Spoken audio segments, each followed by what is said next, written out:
Hey there, Aquarius Sun, Aquarius Moon, Aquarius Rising. Welcome to your new moon in Pisces video. I am doing this a little differently. Usually we look for the opportunity and the challenge. This time I'm going to help you to get some tools to use to manifest and to create, because this is happening at the first degree of Pisces. It is opening this really big gateway energy where Aquarius, you're co-ruled by Saturn, and Saturn still in your sign is conjunct this new moon and getting ready to move into Pisces to help to manifest over the next 3 years the seed of intention that you're planning with. It is a big portal of opportunity. There are a lot of other factors involved with what makes this such a huge portal, but I'm going to need something else, guys. That's, wow. For you guys, this is an opportunity over the next 2 years to really figure out what you're going to release and let go of. The energy is really shifting into Aquarius. It is shifting, and so there is this need to free yourself from any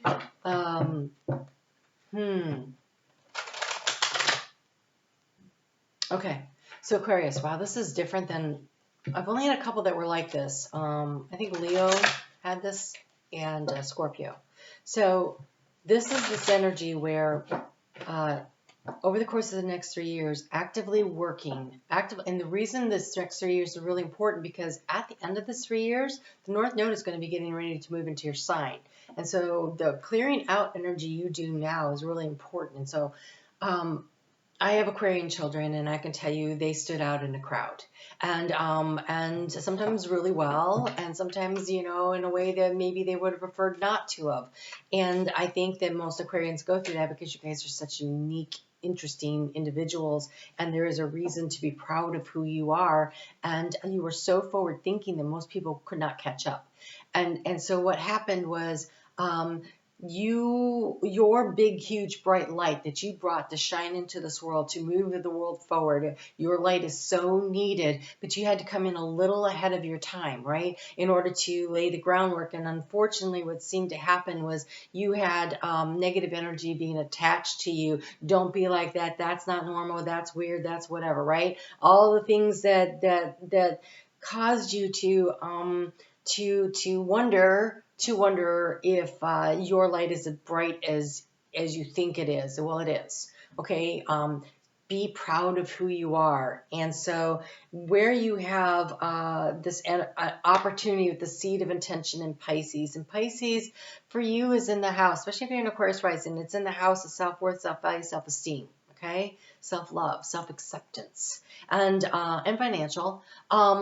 But for everybody, the Pisces represents the wrapping up of, the completing of a cycle, the last stage, the unwinding, the unraveling, right, before something new can emerge. And so this course of this next 3 years is going to be, you got Saturn moving this way, and you'll have the North Node moving back this way. And as they both exit about the same time, that is going to create this space of complete newness, because Saturn will be in the first sign of the zodiac, but because the North Node is backwards, we're unraveling, and then we're moving into your energy. And so through this process, it becomes important that you start to focus your energy on whatever it is you want. The only thing that will limit you is your own lack of belief in yourself. And so I feel like that's kind of been hammered into you to doubt yourself, and this is where you unshackle. This is where you unshackle over the course of the next 3 years. So plant your seed of intention to step into the fullness of your own personal power, to pull back the bow, aim the arrow for where you want to go. What are your intentions? What do you really want? Because you do have the arrow master showing up here, and so he is definitely saying you are going to hit the mark. There is a detachment energy, though, that is attached to this. And that detachment energy is detaching yourself, unraveling yourself from these chains, this negative energy, and stepping into the fullness of your own light. Because here in the area of you have challenges, blocks, fears, and negativity, and betrayal and exile, illusion of separation, discontentment, and disconnection and isolation. In Aquarius, You have the ability to emotionally detach from situations that don't serve you. And I feel like that's going to be really important. And not to detach from joy, but to aim your arrow toward joy and detach from the lower vibrational energies that somehow found their way to attaching to you.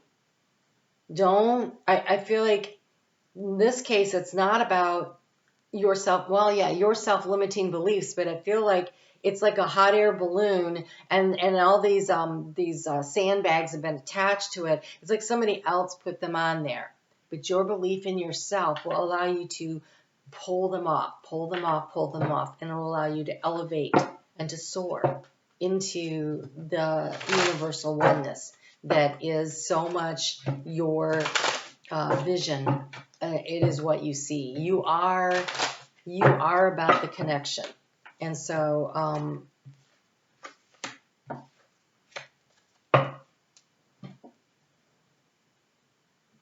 what I wanted to do is give you some tools to work with. I want to look at what this says here because I'm missing something. It is a 10 though, so that is the Wheel of Fortune, and you get to get that wheel moving in the direction that works for you. And I also want to take a look. So like this is going to be like using black tourmaline. This is very root chakra kind of stuff. Black tourmaline and smoky quartz and obsidian and the dark colored stones to help to release you from this. Let's look. I want to say working with selenite and clear quartz crystal to help you to release and to change this energy.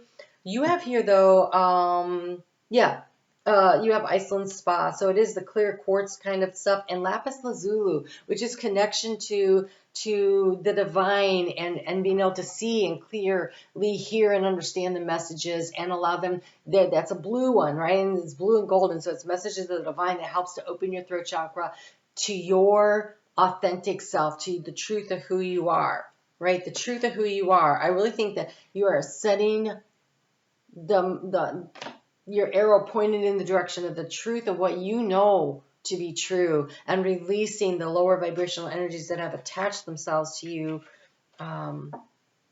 So the Arrow Master appears to help you to target your intention and teaches you how to shoot straight for the stars. The message is to be deliberate about focusing your dreams and desires with intention, and about aligning your intention with spirit. And so in this year of the Chariot, the 7 of 2023, it is definitely about what is your intention and really focusing on it, but your actions have to be in alignment with your overall goal and plan here. The only way to hit the target is to allow the arrow of your intention to fly unencumbered by your eagerness to see it travel exactly the way you want it to go. So you're going to have to allow that you have your eye on the target, you shoot the arrow, but the wind might move it this way or that way, right? So there may be some detours before it will hit its mark, but it will hit its mark as long as your intention is there. This is a fortunate message as long as you remember the law of detachment. If you do, then be assured that you are right on point. And so detachment is also about knowing and understanding that the goal that you have, it might be too small for what you could actually accomplish. And again, with this Neptune energy here, Saturn moving into Pisces, and Neptune is conjunct Venus right now, and she's all about that self-value, self-worth, self-esteem. It's all this and more. All of this and more. And so as the moon cycles every month, when you watch my readings, you'll notice that I say, which sign it's in. This is a really good time. I want to pause for just a moment. If these videos are something you really like, be sure to let me know when you watch to the end and give me a comment and let me know so that I know whether or not to continue to do these. All right. As the moon cycles through its 28 days, when the moon is in Aquarius, it's a good time to focus your attention. So that Aquarius into Pisces area, that 5 days. And then about 14 days later, the moon moves into Leo, and you have that. Well, actually, not even 14, so like 10 to 14 days later, you'll have the moon in Cancer and Leo, and that's another time to refocus your energy. And Cancer energy wants to invite you to really focus in on how you feel inside about it, and Leo is about putting it out there into the world. So how do you feel in putting it out into the world? So when you put it out into the world, though, be humble. You have the card of first quarter moon in Leo, be humble, right? And this isn't about arrogance. This is about letting your light shine out there in a way that draws and attracts others to it. It's not being boastful. It's not being demanding. It's not being bossy and authoritative. It's the knowing. This is relaxing into the knowingness that what you have to offer has value for many people. And so whatever you're trying to accomplish or create or draw into your life, whether this is a personal relationship or a business that you want to grow or something that you want to create that no one else has even thought of yet, whatever that is, knowing that it is going to be through your focus intention on doing quality work, on doing quality, being quality, and being humble.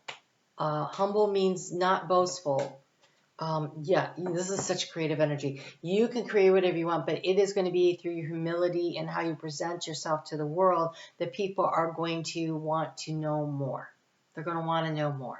So you have here the crystal to work with is carnelian. This is a very creative energy. This is sacral chakra. This is creativity. This is your sexual energy, which is also a way of creating. And so there is this Kundalini rising energy coming through for you.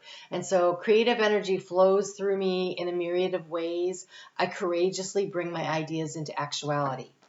Whatever this is that you are aiming for, you can achieve it. The biggest challenge is going to be letting go of any of the negative energy that was attached to you in that 0 to 7 years or maybe beyond, because you naturally draw and attract people to you because you are unicorns, you are unique, you are different, and people notice you, and people are afraid of things that are not familiar, and that's their problem, not yours. That is their problem. They're afraid of you because they don't understand you. That's their problem. So just have a little compassion for them that they were frightened, that they didn't understand, and then disengage from that. You don't need to carry that with you. What you do need to take with you is your courage. Your courage to put your great ideas out into the world. The time is coming. You are here to be leaning forward, to be showing the way. You are the way showers.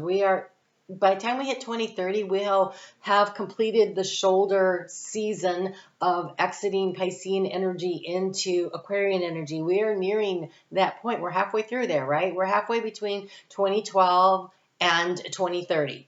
We're there. We are on the other side. We're moving toward that, right? I mean, it's not far. It's 7 years away. We are definitely getting there. And so it's important to have your energy shine out there and that your ideas come forward and that you bring them forward. So use this to activate the creative mind.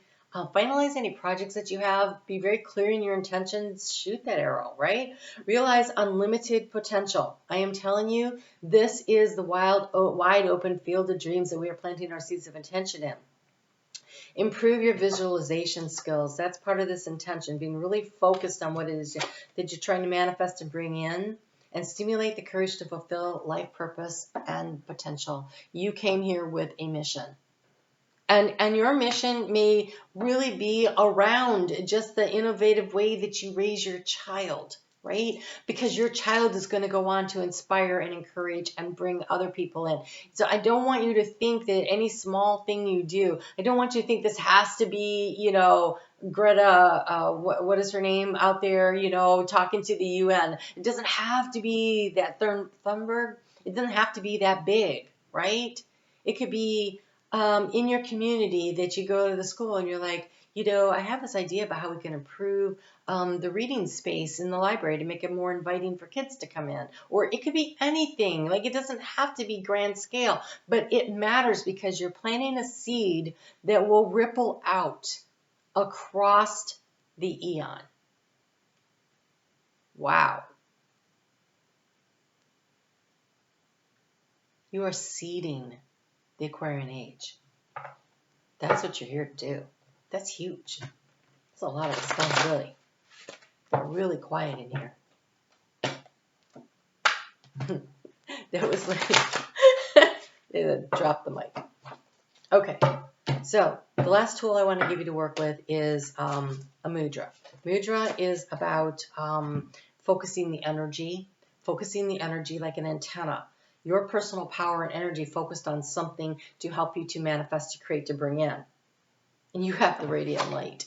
Of course you do. This is solar plexus energy. This is you allowing your light to shine out there. We need your light to shine out in a humble way, right? It says humble, right? It's really important that you understand that arrogance is a door closer. Humility opens doors, right? Look at any of the great teachers. Their humility is what opens the doors. So here's a screenshot. This one's pretty easy. This is for clarity, personal power, and self-esteem. You are working on reclaiming your power over the course of the next 3 years. It is about reclaiming your power. It's letting go of those sandbags that have kept you from elevating to your full height. And so I'm seeing this balloon rise, but as the balloon rises up out of it, looks like all dark, it like lights up like a light bulb. It's like, it really looks like a light bulb, you know, like an old-fashioned incandescent light bulb. All right, so here it says, my inner light is vibrant, luminous, and alive. That is your mantra. My inner light is vibrant, luminous, and alive. So here's how you would use this mudra. And it is taking your finger and connecting it with the ring finger. Okay? This is a real personal contract you're making with yourself. Wow. Okay. So this is pulling this in. Rest them on your lap. Relax your shoulders, your elbows. Put your feet on the floor. Center yourself. And when you take a nice deep breath in, you're inhaling all this powering energy. It's like solar power energy coming into your body, and blow your belly out, right? We're going to fill our belly all the way up in through the nose. And then when we exhale, I want you to open it up through the throat chakra. So do it audibly, and when you exhale, push the belly button back against the spine. And then inhale again. Feel yourself, feel the light filling all the way through your body and coming out into your aura, and then exhale. And one more inhale, and feel this light now that's coming into your body, extending out like 36 inches on either side of you, really filling up your aura. And then sit in the energy and the power of your own light. And allow yourself to be filled up. And do this every morning. Allow it to fill you with the vitality and the confidence to go out there and to shine out into the world in whatever way you choose to shine. This is about pulling back, calling back in your power. I call back all the pieces and the parts of me across all lifetimes and timelines. I am my own. I stand in the light of my own power. Humbly. All right, Aquarius, please let me know if this was of value to you. If you like these kinds of readings, I will do them more often. If not, I won't. So I need to know. Thumbs up, comments, they're great. Guys, thanks so much. Have a great new moon experience. It's the beginning of a long journey back to yourself. I think that's wonderful. All right, take good care. I'll talk to you soon.